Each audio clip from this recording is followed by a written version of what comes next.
الحمد للہ وکفا والصلاة والسلام علی عباده الذین اصطفى خصوصاً علی افضلهم وخاتم النبیین محمد الامین وعلی آلہ وصحبہ اجمعین اما بعد فاعوذ باللہ من الشیطان الرجیم بسم اللہ الرحمن الرحیم یا ایھا الذین آمنوا هل ادلکم علی تجارۃ تنجیکم من عذاب علیم تؤمنون باللہ ورسولہ وتجاہدون فی سبیل اللہ باموالکم وانفسکم ذالکم خیر لکم ان کنتم تعلمون یغفر لکم ذنوبکم ویدخلکم جنات تجری من تحتها الانہار ومساکن طیبۃ فی جنات عدن ذالک الفوز العظیم واخری تحبونها نصر من اللہ وفتح قریب وبشر المؤمنین صدق اللہ العظیم رب اشرح لی صدری ویسر لی امری واحلل عقدۃ من لسانی یفقہوا قولی اللہم ربنا الہمنا رشدنا واعذنا من شرور انفسنا اللہم ارنا الحق حقا وارزقنا اتباعہ وارنا الباطل باطلا وارزقنا اجتنابہ اللہم وفقنا لما تحب وترضى اللہم وفقنا ان نجاہد فی سبیلک باموالنا وانفسنا اللہم ارزقنا شہادتا فی سبیلک آمین یا رب العالمین۔ سورہ صف کے دوسرے رکوع کی پہلی 4 آیات کے بارے میں یہ بات گزشتہ نشست میں بیان کی جا چکی ہے کہ ان میں دعوت جہاد ہے، نہایت پرزور انداز میں، للکار کے انداز میں۔ اہل ایمان، کیا تمہیں وہ تجارت بتائی جائے جو تمہیں دردناک عذاب سے چھٹکارا دلا دے؟ گویا کہ اشارہ ہو گیا کہ اگر اس راستے کو نہیں اپناؤ گے، یہ تجارت نہیں اختیار کرو گے تو دردناک عذاب سے چھٹکارا پانے کی امید موہوم ہے۔ وہ راستہ کیا ہے؟ وہ تجارت کون سی ہے؟ تؤمنون باللہ ورسولہ، ایمان لاؤ یا ایمان رکھو اللہ پر اور اس کے رسول پر، یعنی وہ ایمان جو یقین والا ایمان ہو، جس میں ثم لم یرتابوا والی کیفیت موجود ہو، شکوک و شبہات کے کانٹے چبھے ہوئے نہ ہو، وہ تصدیق بالقلب، ایک یقین قلبی کی صورت اختیار کر چکے۔ وَتُجَاهِدُونَ فِي سَبِيلِ اللَّهِ بِأَمْوَالِكُمْ وَأَنفُسِكُمْ، اور جہاد کرو اللہ کی راہ میں اور کھپاؤ اس میں اپنے مال بھی اور اپنی جانیں بھی۔ ذَلِكُمْ خَيْرٌ لَكُمْ إِن كُنتُمْ تَعْلَمُونَ، یہی تمہارے لیے بہتر ہے اگر تم علم رکھتے ہو۔ جہاں تک جہاد کا مفہوم، لغوی معنی، اس کے مراحل، مراتب، اس کے درجات، اس کا تعلق ہے، اس پر ایک مفصل خطاب ہو چکا ہے۔ سورہ حجرات میں بھی یہ لفظ آ چکا تھا، اس کے بعد وجاہدوا فی اللہ حق جہادہ، سورہ حج کے آخری رکوع کے ضمن میں بھی یہ مضمون آ چکا ہے، لہذا یہاں اب کسی تفصیل میں جانے کا موقع نہیں ہے۔ البتہ یہ کہ جلدی سے چند چیزیں ذہن میں مستحضر کر لیں، اور یہ چیزیں آج میں نے دیکھا کہ وہ جو مطبوعہ ہے ہمارا منتخب نصاب کتابی شکل میں، اس میں یہ چیزیں صرف ایک پیرے میں بہت ہی جامعیت کے ساتھ دے دی گئی ہیں۔ ہر طالب علم جو ہے قرآن مجید کا، جو اس کا بھی ارادہ رکھتا ہو کہ خیرکم من تعلم القرآن وعلمہ، وہ قرآن کی جو بات سیکھے گا اسے آگے سکھائے گا بھی، جو سمجھے گا اسے سمجھائے گا بھی، اس کے لیے نہایت مفید ہے۔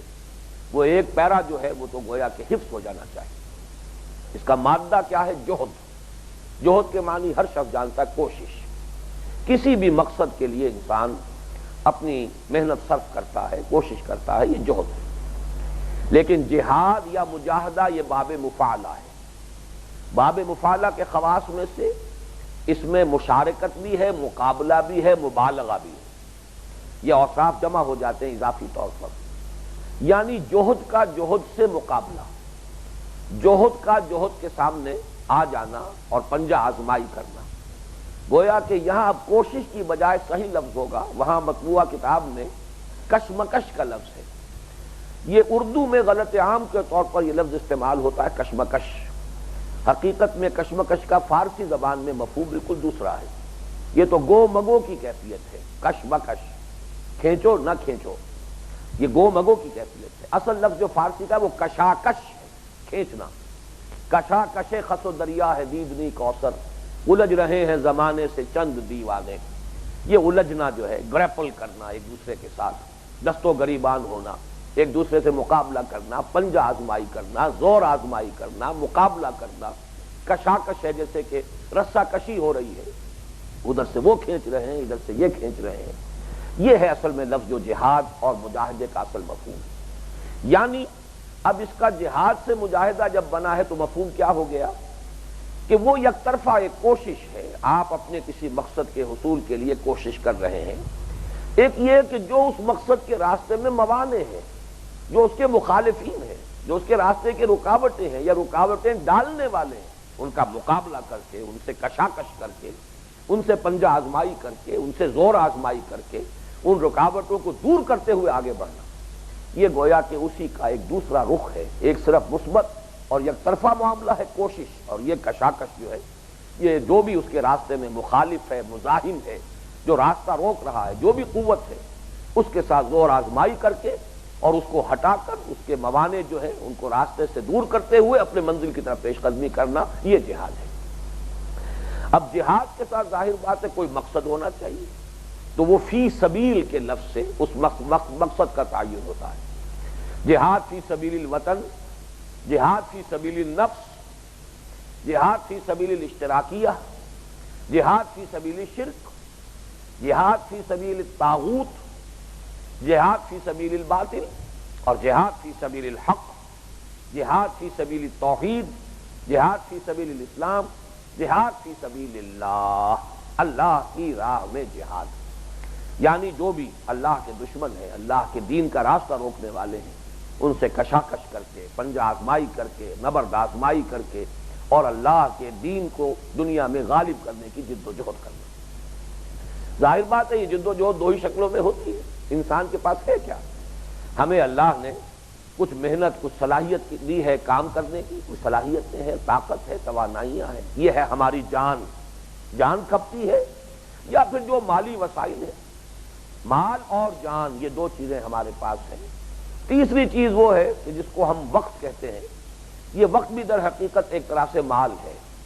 ٹائم از منی، یہ آج کی جو ایک عام پروورب ہے، یہ صحیح ہے کہ آپ اس پیسے کے ذریعے سے لوگوں کا وقت خرید سکتے ہیں اور وقت کے ذریعے سے پیسہ کما سکتے ہیں۔ اس اعتبار سے وقت کو تو گویا کہ آپ اس کیپٹل کے اندر ہی شامل کیجیے۔ تو یا انسان کے پاس ذہانت، فطانت، صلاحیت اور اس کی قوت، اس کے اندر جو توانائیاں ہیں، جو قوتیں ہیں، قوا ہیں اس کے، ان کے ساتھ جو بھی مالی وسائل ہیں، ان کو وہ کھپاتا ہے کسی بھی مقصد کے لیے۔ اس سے اگلی بات صرف یہ کہ جہاد کا لفظ مجرد آئے گا تو اس میں نفس کے خلاف جہاد بھی شامل ہو جائے گا، جیسا کہ ہم دیکھ چکے ہیں تفصیل سے، اس خطاب میں بات واضح ہو چکی ہے کہ حضور نے فرمایا کہ سب سے افضل جہاد یہ ہے۔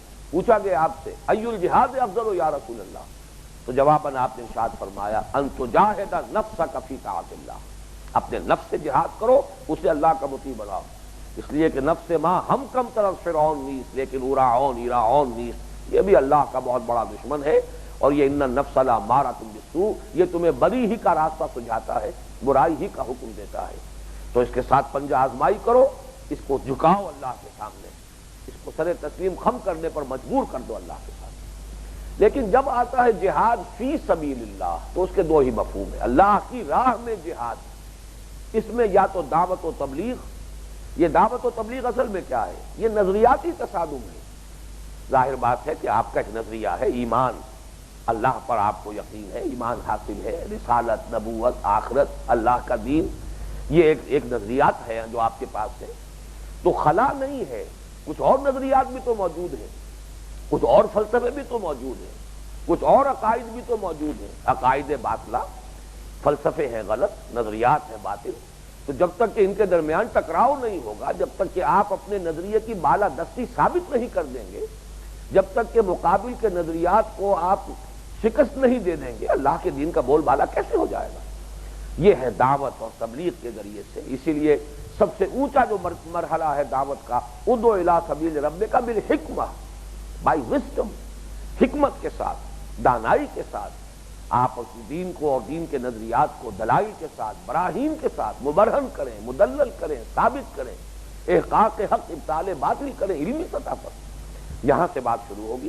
دعوت و تبلیغ کے یہ مراحل ہیں. اور پھر یہ کہ باطل قوتوں اور باطل نظام کے خلاف جب جد و جہد ہوگی، یہ ہے پھر وہ جہاد فی سبیل اللہ کی آخری منزل، اور اس کی بھی سب سے اونچی منزل جو ہے پیسو ریزسٹنس اور ایکٹیو ریزسٹنس سے گزر کر وہ پھر عام کانفلکٹ، قتال فی سبیل اللہ. اب میں نے اپنی اس تقریر میں 9 مرحلے قرار دیے تھے. 3 بڑے بڑے مرحلے ہیں اور ہر ایک کے اندر 3 حصے ہیں. نفس کے خلاف جہاد، اس کے بھی 2 اور اضافی پہلو ہیں. شیطان لعین کے خلاف جہاد اور بگڑے ہوئے معاشرے کے جو پریشرز اور دباؤ ہیں ان کے خلاف جہاد. 3 جہاد کریں گے تب خود اللہ کے بندے بن سکیں گے جیسے کہ اللہ کی بندگی کا حق ہے.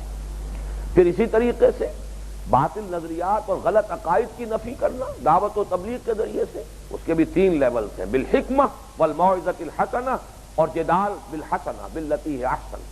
یہ 3 مرحلے ہیں. پھر اس کے اوپر جب دین کے غلبے کی جد و جہد ہوگی، گویا کہ بالفاظ دیگر اسلامی انقلاب کی جد و جہد ہوگی، تو پیسو ریزسٹنس پہلا مرحلہ یہ ہوگا، ہر ظلم اور تشدد اور پرسیکیوشن کو برداشت کرو، جوابی کارروائی نہ کرو، جو کہ 12 برس تک مکے میں نبی اکرم صلی اللہ علیہ وسلم کا آرڈر آف دی ڈے رہا. جو پرسیکیوشن آئے جھیلو، صبر کرو، چاہے تمہارے ٹکڑے اڑا دیے جائیں، چاہے تمہیں جان سے مار دیا جائے، چاہے تمہیں زندہ آگ میں جلا دیا جائے، لیکن ہاتھ مت اٹھاؤ. اصبروا یا آل یاسر فإن موعدکم الجنہ. گھاٹے کی کون سی بات ہے؟ ادھر آنکھ بند ہوگی، ادھر جنت میں تمہاری آنکھ کھل جائے گی. یا لیت قومی یعلمون بما غفر لی ربی وجعلنی من المکرمین. جب اس بندہ مومن کو قتل کر دیا اس کی قوم نے، ادھر اس کی آنکھ بند ہوئی ہے اس عالم سے، عالم دنیا سے، ادھر جنت میں داخلہ ہو گیا ہے. یا لیت قومی یعلمون بما غفر لی ربی وجعلنی من المکرمین. کاش کہ میری قوم کو معلوم ہوتا میرے رب نے میرا کتنا اعزاز اور اکرام فرمایا ہے، اور جو کچھ مجھے اب یہاں فوری طور پر حاصل ہو گیا ہے. تو یہ ناکامی تو نہیں، تو کامیابی ہے. شہادت مطلوب و مقصود مومن نہ مال غنیمت نہ کشور کشائی. لیکن یہ کہ اس سے بعد اگلا مرحلہ بھی آتا ہے، جب طاقت کافی ہو اب چیلنج کرو، اقدام کرو، آگے بڑھو، ایکٹیو ریزسٹنس. اور اس کا پھر آخری مرحلہ قتال، نقد جان ہتھیلی پر رکھو. اب تک ٹکراؤ، فزیکل ٹکراؤ ہوگا باقاعدہ، اب تصادم ہوگا، اب جانیں جو ہے وہ دینی ہوگی. تو یہ ہے جہاد کے وہ سارے مراحل. تو یہاں پہ ایک ہی اصطلاح میں ان سب کو سمو لیا گیا. اہل ایمان اگر چاہتے ہو دردناک عذاب سے چھٹکارا پانا تو یہ لازم ہے طرز عمل تمہیں اختیار کرنا ہوگا ایمان حقیقی کی تحصیل، کہ دل میں شکوک و شبہات باقی نہ رہے. تؤمنون باللہ ورسولہ، اور اللہ کی راہ میں جہاد، اور کھپا دینا اس میں اپنے اموال کو بھی اور اپنی جانوں کو بھی. ذالکم خیر لکم ان کنتم تعلمون. یہ کیوں کہا جا رہا ہے؟ یہی بہتر ہے اگر تم واقعی علم رکھتے ہو. تعلمون سے یہاں مراد کیا ہے؟ ان کنتم تعلمون الحقائق. ایک ہے علم ظاہر، اس کے اعتبار سے تو یہ گھاٹے کا سودا ہے. لیکن اگر حقیقت کا تمہیں علم ہے، حقیقت نفس الامری، وہی بات کہ جیسے کہ سورہ روم کی آیت نمبر 7 میں بڑے پیارے الفاظ آئے ہیں، یعلمون ظاہرا من الحیات الدنیا وہم عن الآخرۃ ہم غافلون. یہ لوگ حیات دنیاوی کے بھی صرف ظاہر کو جانتے ہیں، حیات دنیاوی کی بھی اصل حقیقت ان کے سامنے نہیں ہے، اور آخرت سے تو وہ سرے سے غافل ہے ہی. بہت پیاری آیت ہے، یعلمون ظاہرا من الحیات الدنیا وہم عن الآخرۃ ہم غافلون. یہ ہم کی جو تکرار آئی ہے وہ ہے کہ آخرت سے تو اگر غافل ہے ہی، آخرت کی طرف تو سرے سے کوئی دھیان ہے ہی نہیں. یہ دنیا کی زندگی کا بھی صرف ظاہری ان کی نگاہوں کے سامنے ہے، اس کی بھی اگر حقیقت منکشف ہو جائے، جیسے کہ حضور کی وہ دعا معصورہ جو آتی ہے، اللہم ارنی حقیقت الاشیاء کما ہی، اے اللہ مجھے حقیقت دکھا اشیاء کی. اہل نظر ذوق نظر خوب ہے، لیکن جو شے کی حقیقت کو نہ دیکھے وہ نظر کیا. تو شے کی حقیقت کو دیکھنا اصل میں ہے. تو اگر تو تم حقیقت کو سے واقف ہو تو یہ تمہارے لیے گھاٹے کا سودا نہیں. بصورت دیگر یہ گھاٹے کا سودا ہے. گھاٹے کا سودا کیوں ہے؟ نوٹ کیجیے کہ یہاں جو تم سے مانگا جا رہا ہے وہ نقد ہے، اور جو وعدہ کیا جا رہا ہے وہ ادھار ہے. اپنا سب کچھ دے دو اس دنیا میں، لوگ آخرت میں. یہ تو گھاٹے کا سودا ہے. دنیا کے تو جو آپ کو معلوم ہے ضرب الامثال تو یہی ہے کہ نو نقد نہ تیرا ادھار، نقد لو چاہے 9 ہی مل رہے ہوں، ادھار میں 13 بھی ملتے ہو تو کچھ پتہ نہیں کہ وہ 13 کے 13 مارے جائیں، 9 بھی نہ ملے، یہ جو اندیشہ رہتا ہے۔ نقد میں اندیشہ نہیں ہے، آپ نے مبادلہ کیا، ایک شے دی دوسری شے لے لی، اب اس میں کوئی چنتا نہیں، کوئی خلش نہیں، کوئی فکر نہیں، کوئی تشویش نہیں۔ ادھار میں تو تشویش ہوتی ہے، ہو سکتا ہے رقم بالکل ماری جائے، یہ تشویش جو ہے جس کو انگریزی میں بھی آپ نے بہت ابتدائی اسکول کے زمانے میں یاد کیے ہوں گے یہ محاورے اور ضرب الامثال، a bird in hand is worth 2 in the bush, ہاتھ کے اندر ایک پرندہ ہے تو وہ جو جھاڑیوں میں 2 ہیں کتنے ہیں ان سے یہ بہتر ہے تمہارے ہاتھ میں قبضے میں۔ اس اعتبار سے یہاں پر جو ذالکم خیر لکم کہا گیا ہے اس میں بڑی معنویت ہے کہ بظاہر تو یہ گھاٹے کا سودا ہے، تن من دھن لگا دو، جان بھی لگا دو، مال بھی کھپا دو، یہاں تک کہ نقد جان جو ہے اللہ کے راستے میں نثار کر دو، لیکن وعدہ آخرت کا ہے، جنت جو ہے آخرت میں ملے گی۔ ذالکم خیر لکم ان کنتم تعلمون۔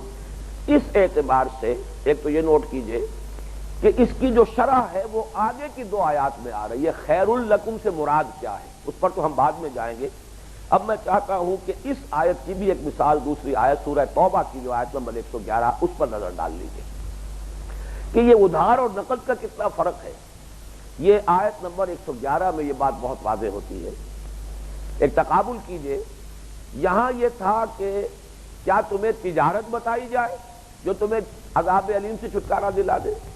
اس آیت میں شروع ہو رہی بات ان اللہ اشتری من المؤمنین انفسهم واموالهم بان لهم الجنہ، اللہ نے خرید لیے ہیں اہل ایمان سے ان کی جانیں بھی اور ان کے مال بھی۔ اور یہاں دیکھیے یہ مقام عام طور پر جہاد کا لفظ جب قرآن میں آتا ہے مال مقدم ہوتا ہے، جان بعد میں آتی ہے۔ جاہدوا فی سبیل اللہ باموالکم وانفسکم، انما المؤمنون الذین آمنوا باللہ ورسولہ ثم لم یرتابوا وجاہدوا باموالہم وانفسہم فی سبیل اللہ۔ لیکن یہاں آپ دیکھ رہے ہیں کہ جان پہلے ہے، اس کی وجہ کیا ہے کہ یہ جہاد کی جو بلند ترین منزل قتال اس کا تذکرہ ہو رہا ہے، اور قتال میں تو اصل جو ہے وہ آنچ جو آتی ہے وہ جان پر آتی ہے، وہ جو رسک لے کر انسان میدان جنگ میں جاتا ہے وہ جان کا رسک ہے، اس لیے یہاں پر لائے نفس کو پہلے ان اللہ اشتری من المؤمنین انفسهم واموالهم بان لهم الجنہ، اللہ نے اہل ایمان سے خرید لیے ہیں ان کی جانیں بھی ان کے مال بھی، اس لیے کہ ان کے لیے ہے جنت، یعنی اس کی قیمت جنت ہے۔ وہ جنت ظاہر بات ہے اس دنیا میں نہیں ملتی، وہ جنت تو آخرت میں ملے گی، مرنے کے بعد ہے، یہ سودا ادھار کا ہے، سب کچھ جان مال سب کچھ یہاں دے دو نقد، اور جو اس کی قیمت اللہ تمہیں دے گا وہ جنت ہے، وہ آخرت میں ملے گی۔ یقاتلون، دیکھیے وہ لفظ آ گیا کیونکہ یہاں قتال کی بات ہو رہی ہے، یقاتلون فی سبیل اللہ فیقتلون ویقتلون، وہ قتال کرتے ہیں اللہ کی راہ میں، وہ قتل کرتے بھی ہیں قتل ہوتے بھی ہیں۔ ظاہر بات ہے کہ غزوہ احد، غزوہ بدر میں نہ معلوم کتنوں کو حضرت حمزہ رضی اللہ تعالی عنہ نے واصل جہنم کیا، جن میں سب سے پہلے عتبہ ابن ربیعہ تھا، لیکن یہ کہ غزوہ احد میں خود آپ شہید ہو گئے۔ فیقتلون ویقتلون، یہ یک طرفہ نہیں ہے، کوئی اللہ نے ضمانت نہیں دی آؤ اللہ کی راہ میں میری راہ میں جنگ کرو تمہیں کوئی آنچ نہیں آئے گی، نہیں، وہ جنگ کرتے ہیں اللہ کی راہ میں تو قتل کرتے بھی ہیں قتل ہوتے بھی ہیں۔ اب آ رہا ہے اصل وہ مضمون کہ وہ جو چنتا ہوتی ہے جسے میں نے چنتا کہا، تشویش، کہ یہ نقد کا معاملہ نہیں ہے ادھار کا ہے، کس طریقے سے اس تشویش کو یہاں رفع کرنے کے لیے دل جوئی کا، افہام و تفہیم کا کیا کیا اسلوب اختیار کیا اس آیت میں۔ وعدن علیہ حقا، دیکھو یہ اللہ کے ذمہ وعدہ ہے اور سچا ہے، کہیں تمہیں شک نہ ہو جائے، کچھ پتہ نہیں کہ جنت ملتی ہے کہ نہیں ملتی، اور جنت جو باعث بعد الموت ہے بھی کہ نہیں ہے، یہاں کا تو سب کچھ ہم دے دیں اور پتہ نہیں ہے بھی کہ نہیں ہے۔ اگر ریب موجود ہے تو یہ کاروبار آپ کر ہی نہیں سکتے، اسی لیے ثم لم یرتابوا، وہ ریب جو ہے وہ تو شرط لازم ہے تو اس کا ازالہ ہونا چاہیے، تبھی تو آدمی جان و مال کھپائے گا اللہ کی راہ میں۔ تو وعدن علیہ حقا، یہ ذمہ ہے، اعلیٰ کا جو حرف جار ہے وہ آتا ہے ذمہ داری کے لیے، وعدن علیہ حقا فی التوراۃ والانجیل والقرآن، یہ وعدہ جو ہے تورات میں اللہ نے کیا، انجیل میں کیا، قرآن میں کیا، اتنا مقرر وعدہ، اتنا مؤثق وعدہ اتنا اللہ تعالیٰ کی طرف سے اب 3 دفعہ کسی بات کا کہا جانا جو ہے وہ گویا کہ وثوق کے لیے وہ آخری درجہ ہے، تو 3 مرتبہ دہرا دیا۔ وعدن علیہ حقا فی التوراۃ والانجیل والقرآن، آگے چلیے ومن اوفی بعہدہ من اللہ، آخری انداز ہے۔ ذرا سا بھی ایمان اگر دل میں ہے، کوئی چنگاری بھی ہے، اگر یک قطرہ خوداری، اگر گشتے پرے داری، ایمان کی اگر کوئی رمق ہے تو یہاں آ کر آدمی جو ہے وہ فوراً اس کے اندر ایک حرکت پیدا ہو جائے گی۔ ومن اوفی بعہدہ من اللہ، اللہ پر کوئی ایمان ہے یا نہیں؟ اللہ پر ایمان ہے تو اللہ سے بڑھ کر اپنے عہد کا پورا کرنے والا کون ہو سکتا ہے؟ پھر یہ تشویش کیوں؟ پھر یہ چنتا کیوں؟ پھر تمہارا دل ٹھک کیوں نہیں رہا؟ پھر یہ یقین کے ساتھ جو ہے اپنا سب کچھ اللہ کی راہ میں قربان کرنے کے لیے کیوں نہیں پیش قدمی کر رہے؟ وعدن علیہ حقا فی التوراۃ والانجیل والقرآن ومن اوفی بعہدہ من اللہ فاستبشروا ببیعکم الذی بایعتم بہ، تو خوشیاں مناؤ۔ یہ ہے اصل میں کانٹے کی بات، یہ ہے اگر تو یہ سودا کر کے انشراح ہو رہا ہے، خوشی اور مسرت، اللہ نے توفیق دی، جان دی ہوئی اسی کی تھی، حق تو یہ ہے کہ حق ادا نہ ہوا، مال دے دیا اسی کا دیا ہوا تھا، حضرت ابوبکر نے لا کر سب کچھ گھر میں جھاڑو پھیر کر اگر پیش کر دیا، پھر انشراح ہو۔ اگر وہ یقین والا ایمان نہیں ہے تو پھر انقباض ہو جائے گا، یہ کیا کر بیٹھا، یہ جذبات کی رو میں آ کر میں بہہ گیا اور میں نے اپنا سب کچھ دے دیا، ایک گویا کہ رد عمل طبیعت پر آئے گا۔ اور اگر ایمان ہے تو استبشار پیدا ہوگا، بشارت، خوشیاں مناؤ، انشراح ہوگا، انبساط کی کیفیت ہوگی۔ فاستبشروا ببیعکم الذی بایعتم بہ، بس خوشیاں مناؤ اس بیع پر جو تم نے کی ہے۔ اور یہاں پر یہ مبایعت کا لفظ آ گیا ہے، بیع بھی آ گیا، تجارت، بیع، اشتراء، بیع و شراء کا لفظ جو ہے عام مستعمل ہے، اور یہ مبایعت جو ہے بایعتم بہ، یہ جو ہے یہاں سے دو فریقوں کے مابین جب بیع کا معاملہ ہو جاتا ہے یا مبایعت ہے، اور یہی بیعت کا لفظ ہے کہ جو تنظیم قائم ہوتی ہے اسلامی انقلاب کے لیے اور اقامت دین کی جد و جہد کے لیے، اس کے لیے اساس یہی بیعت کا لفظ ہے۔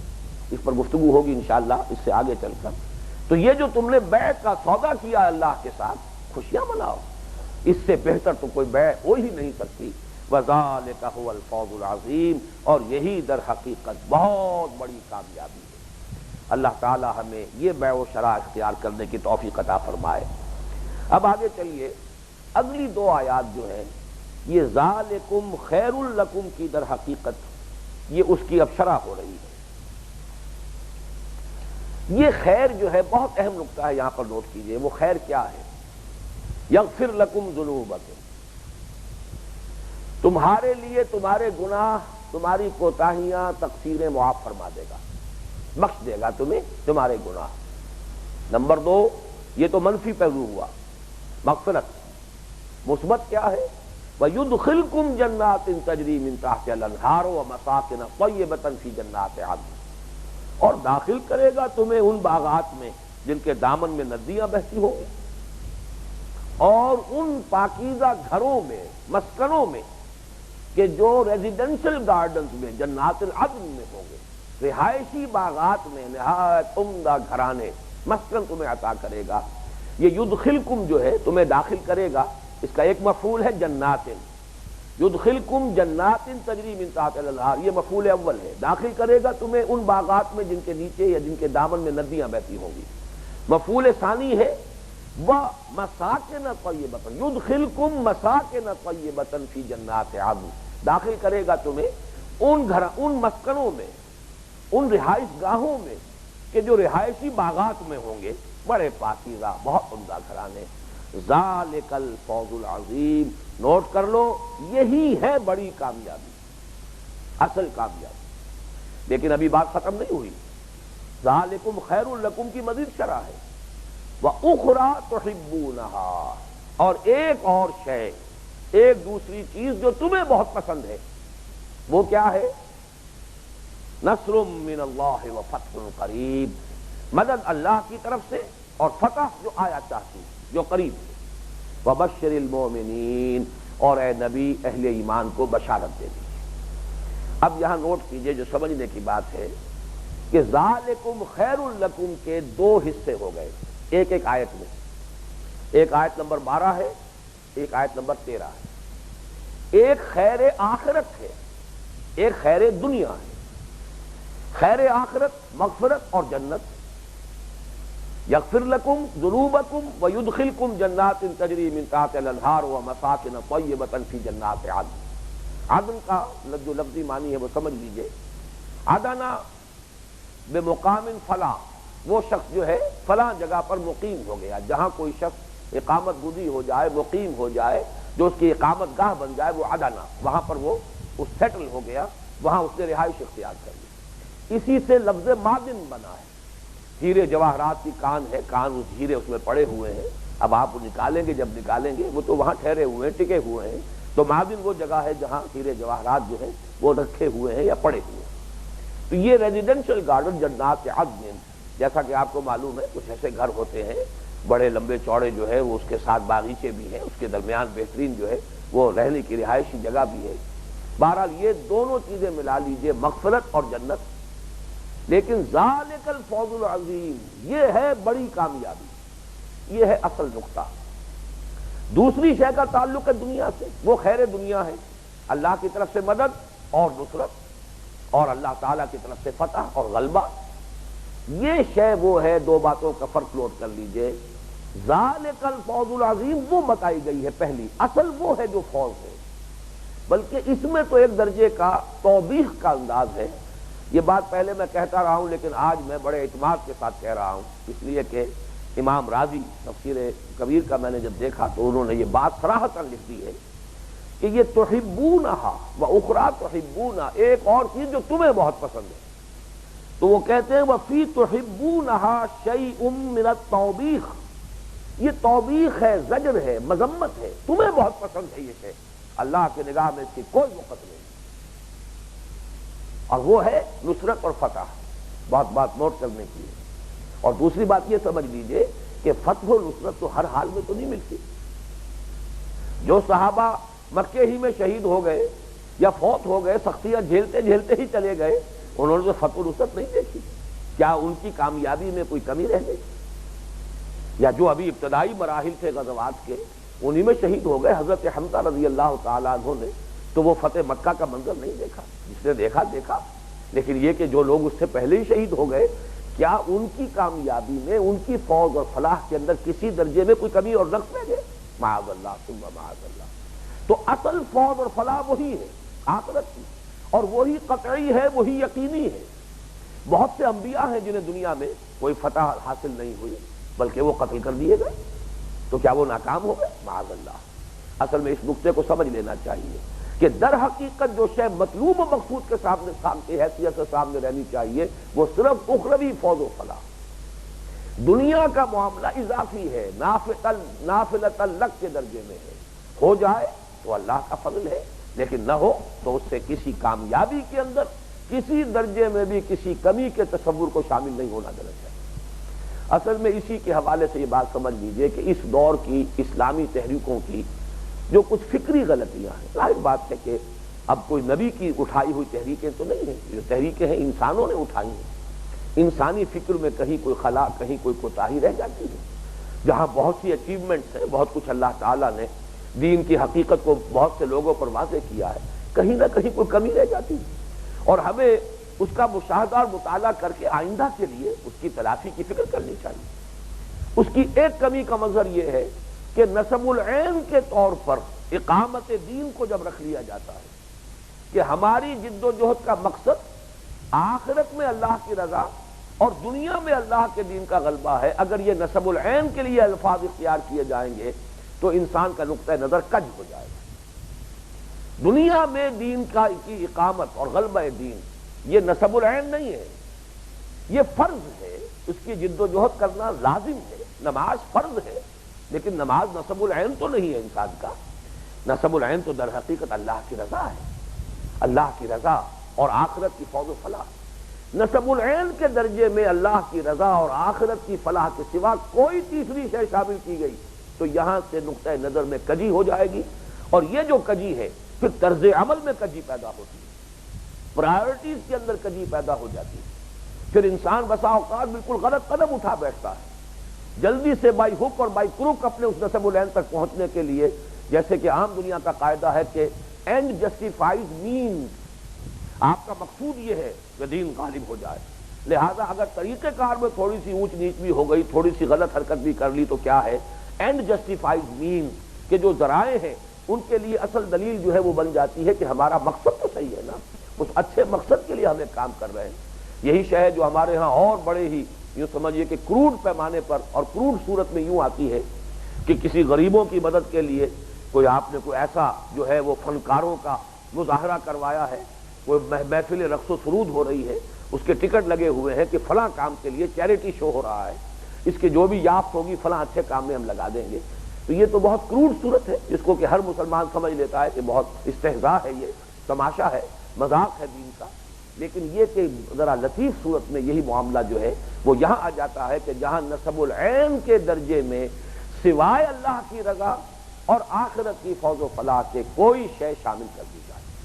نماز فرض ہے، نسب العین نہیں ہے، اقامت دین کی جد و جہد فرض ہے، بدقسمتی سے یا تو ہمارے جو ہے سواد اعظم مسلمانوں کا وہ اسے فرض بھی نہیں سمجھتا، وہ تو فرائض کی فہرست میں ہی نہیں، جنہوں نے اس کی فرضیت اور اہمیت سمجھ لی اگر انہوں نے اسے نسب العین کے درجے پر رکھ دیا تو یہ گویا کہ افراط کے مقابلے میں تفریط ہو گئی، یہ دوسری انتہا پر پہنچ گئے، اور یہ خطا جو ہے اس کا ازالہ اس مقام سے ہو جاتا ہے کہ جو بدلہ بتایا جا رہا ہے، اگر یہ تجارت کرو گے تو نفع کیا ملے گا، ذالکم خیر لکم ان کنتم تعلمون، اس کی شرح کیا ہے، یغفر لکم ذنوبکم ویدخلکم جنات تجری من تحتها الانہار ومساکن طیبۃ فی جنات عدن ذالک الفوز العظیم۔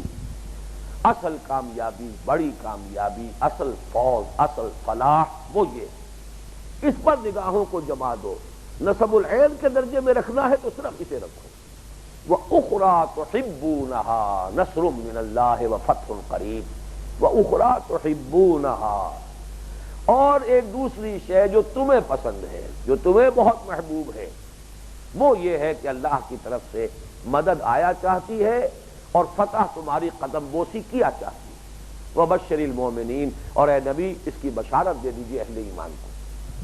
پہلی بات میں نے اس ٹکڑے کے بارے میں عرض کی ہے کہ یہ جو آیت ہے اخریٰ تحبونہا نصر من اللہ فتح قریب، یہ ہر حال میں یہ وعدہ نہیں ہے اللہ کا، اس لیے کہ ہمیں معلوم ہے بے شمار انبیاء چلے گئے کہ انہیں غلبہ حاصل نہیں ہوا، قتل بھی کر دیے گئے، پھر یہ کہ کتنے ہی صحابہ ہیں کہ جو اس غلبہ دین کی اس کیفیت سے قبل ہی ان کو شہید کر دیے گئے یا ان کا انتقال ہو گیا۔ اس اعتبار سے اس کا یہ تو ایک خاص پرٹیکولر وقت ہے اور اس کا ایک خاص پس منظر ہے، اس کے بارے میں اگرچہ یہ اختلاف ہے اکثر حضرات کا، چونکہ لفظ فتح آیا ہے تو فتح کے حوالے سے وہ فتح مکہ کی طرف دھیان جاتا ہے، اور اسی پر پھر کچھ بحث کی ہے بعض حضرات نے کہ اس سے اس سورہ مبارکہ کا زمانہ نزول معین ہو جاتا ہے کہ یہ فتح مکہ سے متصلاً قبل نازل ہوئی ہے، اس لیے کہ فتح القریب، فتح جو ہے بہت قریب ہے، فتح تمہاری قدم بوسی کیا چاہتی ہے، کامیابی تمہارے قدم چوما چاہتی ہے، تو گویا کہ یہ فتح مکہ سے متصلاً قبل نازل، مجھے اس سے شدید اختلاف ہے۔ اصل میں القرآن یفسر بعضہ بعضا کے اصول کو سامنے رکھنا ضروری ہے۔ قرآن مجید نے فتح مکہ کا تو کوئی اہتمام کے ساتھ ذکر بھی نہیں کیا، ہاں صلح حدیبیہ کا ذکر کیا ہے اور کس شان و شوکت سے کیا ہے، انا فتحنا لک فتحا مبینا، یہ ہے فتح، اصل میں صلح حدیبیہ کی طرف اشارہ ہو رہا ہے، اور چونکہ بشر المومنین میں حکم ہے حضور کے لیے بشارت دے دیجیے، تو ہمیں دیکھنا چاہیے کہ حضور نے کس مرحلے پر یہ بشارت دی ہے، اس کے لیے ہمیں مل جاتی ہے روایات میں کہ غزوہ احزاب کے فوراً بعد حضور نے یہ بشارت دے دی ہے، متصلاً بعد، لن یغزوکم قریش بعد عامکم ھذا ولکنکم تغزونہم، یہ ہے فرمان نبوی صلی اللہ علیہ وسلم کہ مسلمانوں اب اس سال کے بعد قریش تم پر حملہ آور ہو کر نہیں آئیں گے، انیشیٹو اب تمہارے ہاتھ میں ہوگا۔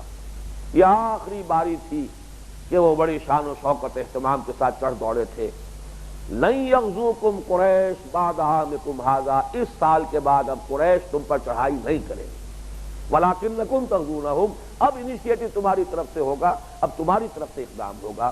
چنانچہ آپ کو معلوم ہے سن 5 میں غزوہ احزاب ہوا، سن 6 میں صلح حدیبیہ ہوئی۔ یہ میرے نزدیک یعنی غزوہ احزاب کے متصلاً بعد اور صلح حدیبیہ سے متصل قبل اس درمیانی عرصے میں یہ سورہ مبارکہ نازل ہوئی ہے وَأُخْرَىٰ تُحِبُّونَهَا نَصْرٌ مِّنَ اللَّهِ وَفَتْحٌ قَرِیب۔ ابھی جو میں نے بات عرض کی تھی کہ تحبونها میں ایک طرح کی تعریف ہے، یہ تمہیں بہت پسند ہے، یہ در حقیقت انسانی طبیعت کی طرف اشارہ ہو رہا ہے، ہماری کمزوری ہے، خلق الانسان ضعیفا، یہ ہمارے اس ضعف کا ایک مظہر ہے کہ ہم یہ چاہتے ہیں کہ ہماری کوششوں کا کوئی محسوس نتیجہ سامنے آ جائے، حالانکہ اگر تو یقین ہے آخرت کا تو یہ خیال جو ہے سرے سے نکل جانا چاہیے، کوئی محسوس نتیجہ سامنے آئے نہ آئے، دل گواہی دے رہا ہو کہ میں صحیح کام کر رہا ہوں، اپنے ضمیر کے سامنے انسان صحیح طور پر جو ہے وہ اپنے آپ کو پیش کر سکے، جس کو اقبال نے وجود مصدقہ کہا ہے،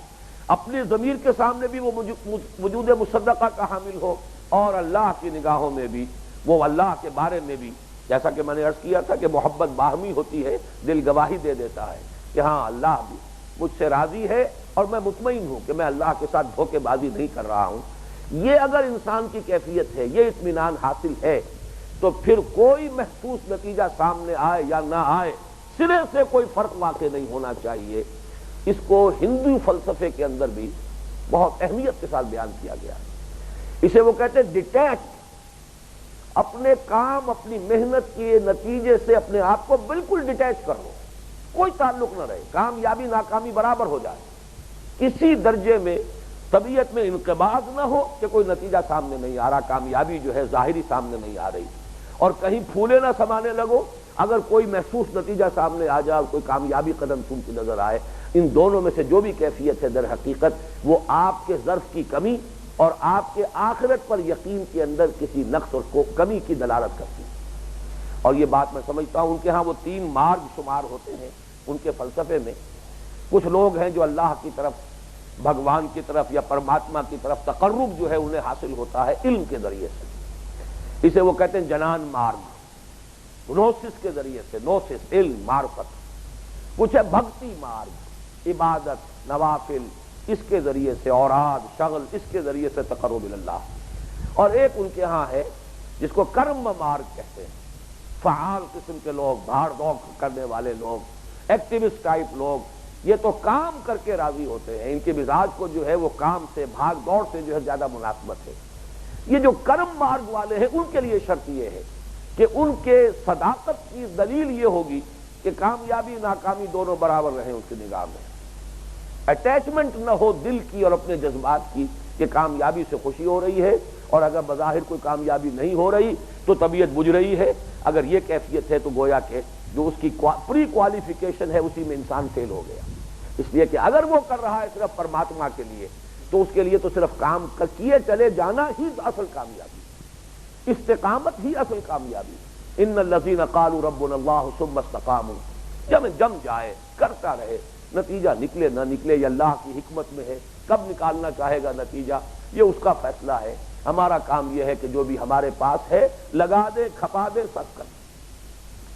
اسی تحبونہا سے اس قدر زور میں اس لیے دے رہا ہوں کہ اس سے ایک بہت بڑا مسئلہ حل ہوتا ہے، اور وہ ہے سورہ آل عمران کا وہ مقام جو غزوہ احد پر تبصرہ کرتے ہوئے اللہ تعالیٰ نے جو بھی عارضی جو شکست ہوئی تھی مسلمانوں کو اور بڑا غضب پہنچا ہے، اس کے ضمن میں جو فرمایا ہے کہ مسلمانوں تم ہمیں دوش نہیں دے سکتے، ہم سے گلہ شکوہ نہیں کر سکتے۔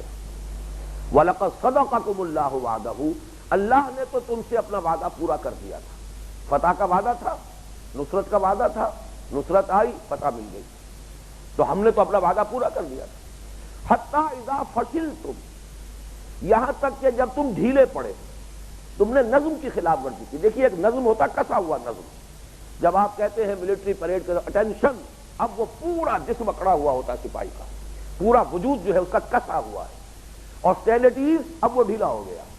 تو جیسے ایک فرد کی کیفیت بدل جاتی ہے ٹینشن اور اسٹینڈرڈیز میں، اسی طریقے سے ایک جماعت، ایک گروہ، ایک جمعیت کے اندر ایک نظم کی پختگی ہے، کسا ہوا ہے ہر شخص نظم کے اندر، سب اطاعت کے اندر، اور یہ اگر ڈھیلا پڑ گیا، نظم ڈھیلا پڑ گیا، جو بھی امیر کہہ رہا ہے وہ سنا انسنا کر دیا، اس کی بات کی خلاف ورزی ہو رہی ہے۔ حتی اذا فشلتم وتنازعتم فی الامر، اور اختیار کے بارے میں تم نے جھگڑا کیا، امر کے بارے میں جھگڑا کیا۔ ظاہر بات ہے حضور نے غالباً حضرت جبیر تھے رضی اللہ تعالی عنہ، اگر میں غلطی نہیں کر رہا ہوں، یادداشت میری ٹھوکر نہیں کھا رہی، وہ ان 50 تیر اندازوں پر کمانڈر تھے۔ اب ظاہر بات ہے من اطاعنی فقد اطاع اللہ ومن عصانی فقد عصى اللہ ومن اطاع امیری فقد اطاعنی ومن عصى امیری فقد عصانی۔ جس نے میری اطاعت کی اس نے اللہ کی اطاعت کی، جس نے میری نافرمانی کی اس نے اللہ کی نافرمانی کی، اور جس نے میرے مقرر کردہ امیر کی اطاعت کی اس نے میری اطاعت کی، جس نے میرے معین کردہ امیر کی نافرمانی کی اس نے میری نافرمانی کی۔ لہذا اس وقت اگرچہ نافرمانی تو کی ہے جو اس وقت لوکل کمانڈر تھے، حضور کے حکم کی تو انہوں نے تعویل کر لی کہ حضور نے شکست کی صورت میں فرمایا تھا، اب تو فتح ہو گئی، گویا کہ حضور کا حکم جو ہے وہ اس پر کور نہیں کر رہا اس سچویشن کو۔ میں مانتا ہوں یہ تعویل صحیح ہے، اور اس تعویل سے جس نے بھی جو بھی نتیجہ نکالا وہ غلط نہیں ہے، لیکن اگلی بات غلط ہے۔ لوکل کمانڈر اگر یہ تعویل کرتا تو بات اور ہوتی۔ کمانڈر تو حکم دے رہا کہ مت ہلو یہاں سے، تمہاری تعویل اپنی جگہ پر ہے، تمہارا اپنا فہم ہے، تمہارا اپنا اجتہاد ہے، لیکن تم ایک نظم میں کسے ہوئے ہو، تم مامور ہو، تم پر ایک امیر ہے، اس امیر کا حکم ہے مت ہلو، اور وہاں جھگڑا کیا تم نے۔ حتی اذا فشلتم وتنازعتم فی الامر ومن بعد ما اراکم ما تحبون، اس کے بعد کہ تمہیں وہ شے اللہ نے دکھا دی جو تمہیں پسند ہے، یہ ہے مما تحبون۔ در حقیقت وہی اصول جو ہے القرآن یفسر بعضہ بعضا۔ مجھے بہت افسوس ہوتا ہے، اس میں اکثر مفسرین نے ٹھوکر کھائی۔ اکثر لوگوں نے یہ سمجھ لیا کہ اس سے مراد مال غنیمت ہے، کہ جب بھاگ رہے تھے قریش تو دوڑ رہے تھے تو پیچھے مسلمانوں نے مال غنیمت جمع کرنا شروع کر دیا، اور یہ بھول گئے یہ لوگ کہ مال غنیمت کے بارے میں تو غزوہ بدر کے بعد حکم آ چکا۔ اگر وہ حکم ابھی نہ آیا ہوتا تو اس کی یہ تعویل صحیح تھی، اس لیے کہ غزوہ بدر سے پہلے جو بھی وہاں رواج تھا عرب میں وہ یہ کہ جو شخص جو چیز قبضے میں لے لے وہی اس کا مالک ہے۔ لہذا ہر شخص دوڑتا تھا کہ اب دشمن تو بھاگ رہا ہے، اب جتنا مال میں جمع کر لوں وہ میری ملکیت ہوگا، تو ہر ایک کی ایک اپنی جگہ پر کوشش ہوتی تھی کہ زیادہ سے زیادہ مال میں جمع کر لوں تاکہ مجھے سب سے زیادہ مال غنیمت میں سے حصہ مل جائے۔ جب یہ قانون آ چکا کہ جو بھی مال غنیمت ہوگا کسی نے بھی جمع کیا اور سب پول کیا جائے گا، جمع کیا جائے گا، اس کا 5واں حصہ اللہ اور اس کے رسول کے لیے ہے، باقی 4 حصے جو ہے وہ تقسیم ہوں گے سب کے درمیان۔ جو بھی سوار ہے، جس کی سواری بھی ہے، گھوڑا ہے یا اونٹ ہے، اسے دوہرا حصہ مل جائے گا، اور جو پیدل ہے اس کو اکیلا حصہ ملے گا۔ تو اب اس کا کوئی تعلق ہی نہیں کہ کسی نے جمع کیا اور کسی نے نہیں کیا، جو بھی جنگ میں شریک تھا اسے تو مال غنیمت میں سے حصہ مل جائے گا۔ اس اعتبار سے یہ مال غنیمت کو کی طرف مما تحبون جو ہے، من بعد ما اراکم ما تحبون، اس سے مراد مال غنیمت ہرگز نہیں ہے، بلکہ یہ ہے فتح۔ جبکہ تمہیں وہ چیز مل گئی یہ تمہیں محبوب ہے، فتح تمہیں محبوب ہے۔ مقصود جب انسان کو حاصل ہو جاتا ہے تو اعصاب ڈھیلے پڑ جاتے ہیں۔ یہ تو ایک اصول ہے منطقی۔ منزل پر پہنچ کر آدمی جو ہے اس کو تکان کا احساس ہوتا ہے، یا قریب منزل کے پہنچ کر تکان کا احساس ہوتا ہے۔ ابھی منزل دور ہے تو آدمی چلتا رہتا ہے، ابھی اس کی ہمت جو ہے کھڑی رہتی ہے، اس کے اندر مقاومت برقرار رہتی ہے۔ وہ جگر کا شعر بھی ہے کہ کہتے ہیں کہ منزل دور نہیں، جز ذوق سفر جز شوق طلب کچھ اور ہمیں منظور نہیں، اے عشق بتا اب کیا ہوگا، کہتے ہیں کہ منزل دور نہیں۔ منزل پر پہنچ کر تو در حقیقت ذوق و شوق ختم ہو جاتا ہے، پھر انسان پر تکان آتی ہے، اعصاب کے اوپر ایک طرح کے نڈھال ہونے کی کیفیت آتی ہے، پھر انسان آرام کا طالب اور متلاشی ہوتا ہے۔ تو در حقیقت کیونکہ تم نے اپنی منزل بنائی ہوئی ہے فتح، لہذا فتح کے بعد تم ڈھیلے پڑ گئے، تمہارا نظم جو ہے وہ بھی ڈھیلا پڑ گیا۔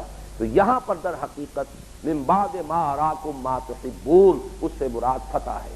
جب تمہیں وہ شے نظر آ گئی جو تمہیں محبوب ہے، اور اس کا یہاں ہے اصل میں جو اس کی کلید ہے اس آیہ مبارکہ کی، وَأُخْرَىٰ تُحِبُّونَهَا نَصْرٌ مِّنَ اللَّهِ وَفَتْحٌ قَرِيبٌ، اور ایک اور چیز، دوسری چیز، اس کا بھی وعدہ ہم کر رہے ہیں ایک خاص کانٹیکسٹ میں، خاص وقت میں۔ یہ آیہ مبارکہ جو ہے یہ یوں سمجھیے کہ ہر حال میں اور ہر صورت میں، ہر گروہ کے ساتھ، ہر وقت جو ہے اس کے اوپر یہ منطبق نہیں ہوگی۔ یہ خاص وقت میں اور خاص جماعت کو اللہ تعالیٰ کی طرف سے بشارت دی گئی، وَأُخْرَىٰ تُحِبُّونَهَا نَصْرٌ مِّنَ اللَّهِ وَفَتْحٌ قَرِيبٌ وَبَشِّرِ الْمُؤْمِنِينَ، اور ایک اور شے جو تمہیں بہت پسند ہے وہ یہ کہ اب اللہ کی مدد آیا چاہتی ہے اور فتح تمہارے قدم چوما چاہتی ہے، اور اے نبی ہمارے ان بندوں کو جنہوں نے تن من دھن ہمارے دین کے غلبے کی جد و جہد میں لگا دیا ہے، اب انہیں بشارت دے دیجئے۔ بارک اللہ لی ولکم فی القرآن العظیم ونفعنی وإیاکم بالآیات والذکر الحکیم۔